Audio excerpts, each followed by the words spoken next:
Here are the top stories in Jamaica today's The Week That Was. Prime Minister Holness to visit China.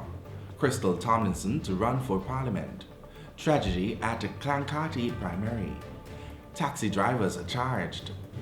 West Indies getting ready for the T20 World Cup. And Unruly Fest is back. Hello, I'm Shannon Dale Reed. And we begin with local news. Prime Minister Andrew Holness will be making a state visit to China early next month to explore further investment and trade possibilities with the Republic of China. Jamaica and China have had a good relationship, mainly on the investment side, and this visit will seek to maintain that but increase trade as it has been woefully inadequate. According to PM Holness, the Chinese market is huge, and Jamaica is yet to benefit in significant ways on the trade side of the relationship, which means Jamaica must find things to sell to China. Minister of Investment, Commerce and Agriculture, Audley Shaw, will accompany Prime Minister Holness to China. The trip is expected to lead to major agreements.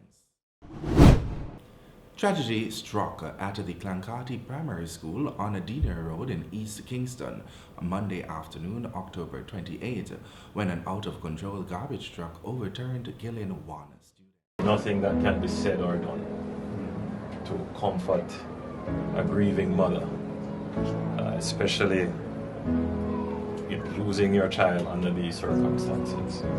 So I'm sure that the entire nation is surrounding her with prayers and embracing her at this moment. He is a 7-year-old Benjamin Bear of Slipen Road, Kingston 5. The grade 2 student died as a result of injuries he sustained in a freak accident at his school. A woman was also injured in the incident.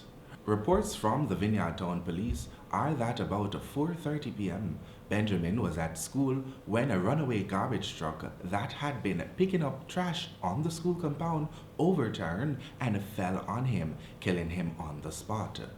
The truck also crushed a motor car that was parked in the schoolyard. The truck was reportedly engaged by the school to collect garbage from a cleanup project on the weekend. Krystal Tomlinson, the People's National Party Youth Organization PNPYO president, has entered representational politics. Tomlinson, a motivational speaker, a former festival queen, is seeking to represent the West Rural St. Andrew constituency in Parliament.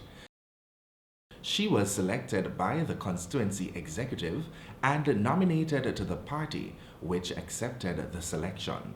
She is expected to contest the next general election for the People's National Party (PNP).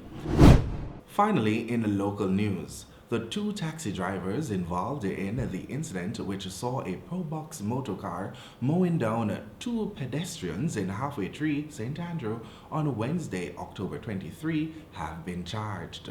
The men are George Malcolm, the driver assigned to operate the vehicle, and Chad Ingram, who was operating the vehicle at the time of the incident. Ingram has been charged with dangerous driving, no PPV insurance coverage, operating contrary to his driver's license, not stopping at the scene of the accident, and a failure to report an accident within 24 hours.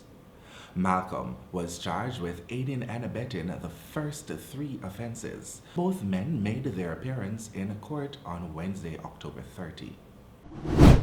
Now on to sports. Recently appointed head coach for the West Indies senior men's team, Phil Simon, says that the team is preparing for the International Cricket Council ICC T20 World Cup in Australia. According to the head coach, the cricketers of the West Indies must understand that to be competitive again means that each player on the team must improve and propel the winning streak. The Indies are the defending champions of the T20 World Cup and Simmons' first assignment since his appointment. And finally, in entertainment, international dancehall artist Andre Popcorn Sutherland is set to once more take over his hometown, St. Thomas, with Unruly Fest. The OVO signed artists on Wednesday, October 30, hosted the launch for the second staging of the event and outlined plans for the event come December. The 2019 staging will happen on Saturday, December 21, with billed acts including veterans Bounty Killer, Agent Sasko, Capleton, Sizzler, newcomers Jaffras, Quada, Chronic Law, and 2 international hip-hop stars. The well-attended launch was hosted at Chris Gale's Triple Century Sports Bar in New Kingston. And those are the top stories in Jamaica Today's The Week That Was. Join us next week on our website at jamaicatoday.com and at My Jamaica Today on Facebook, Instagram, and Twitter for another roundup. I am Shannon Dale Reed.